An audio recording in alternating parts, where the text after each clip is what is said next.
Yeah, it's actually as simple as that. No, look, spot on. But I do agree. I don't think this means that all the lefties have come to their senses just yet. Now, look, New York City Democratic mayoral nominee Zohran Mamdani has maintained a strong lead in the race, according to a recent Siena poll of registered voters. Mamdani is polling at 44%. Former Governor Andrew Cuomo, who's running as an independent, is at 25%. Curtis Sliwa at 12%, and incumbent Mayor Eric Adams sitting at 7%. What do you make of this, Ami? It's a problem. It's a real problem. I mean, yeah, Eric Adams at 7%. That was a real shocker and a real significant problem. If you want to try to get Cuomo out, like the only way to try to even possibly win this is get Cuomo out of the race.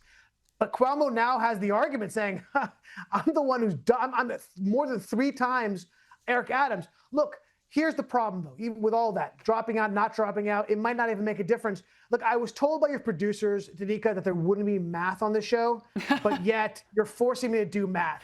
If I add up 25, 12, and 7, that's 44%. And that's where Mamdani is. It's a dead heat if everyone dropped out except for one person, which is not happening. So that's a significant problem for New York City. New York, look, if you elect him, I'm a New York, I live in New York. I have an apartment here, right? My kids live here. You buy the ticket, you take the ride. What can I tell you? And by the way, this thing is so crazy, right? That there were reports that Cuomo called Donald Trump asking him for help to do something here. That's how insane this has become. It's going to be fascinating to see what happens. Oh, gosh. I mean, surely let's hope that the voters aren't that stupid to put him in there, please. Oh, well, we'll find out.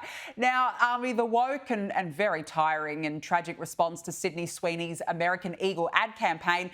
We know it exploded on social media, but elsewhere it's a different story. According to a new survey, just 12% of Americans said that they found the campaign offensive. So, Ami, 12%, the Lizzos of the world can get stuffed.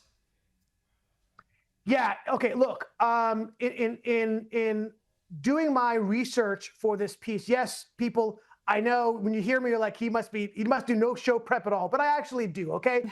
So for my show prep, I had to watch the ad a number of times. I'm sorry, that's how hard I work for this show.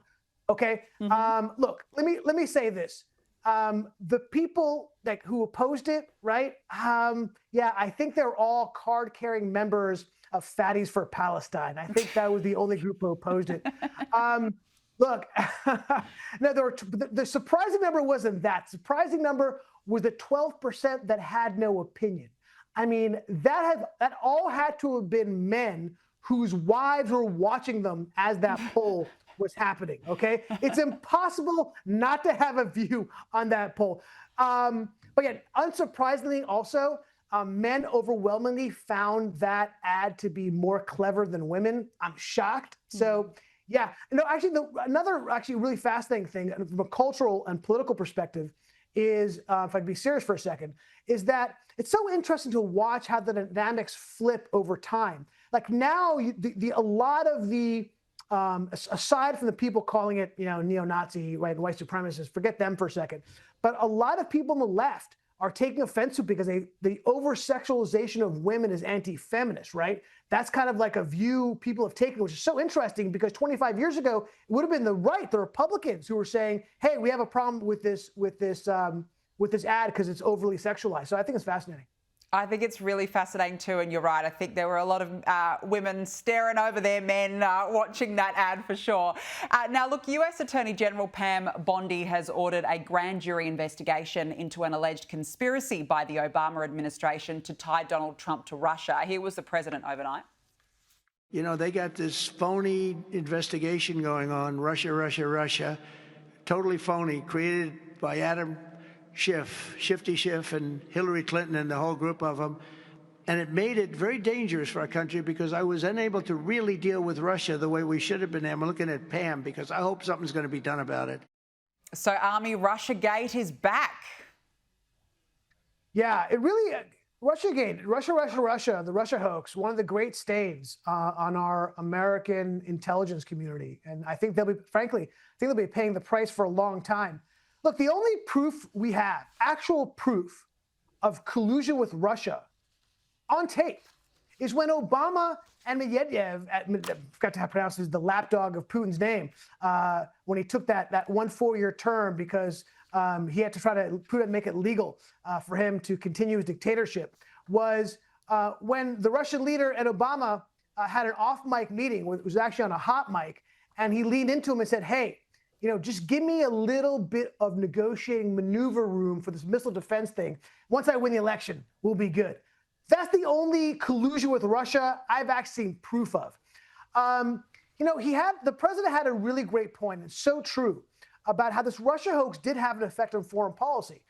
Any move he would make in terms of trying to get negotiating power with Russia, trying to say, hey, invite him to the White House, or say, hey, we'll use a carrot of decreasing sanctions if you do X, Y, or Z.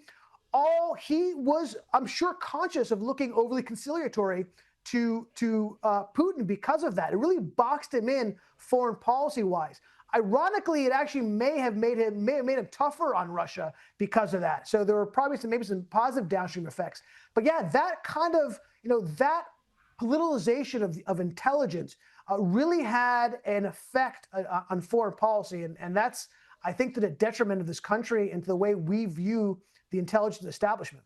Yeah, look, no doubt about it. Be interesting to see what comes out of it. Ami Horowitz, always great to see you. Thank you so much for joining me on the show.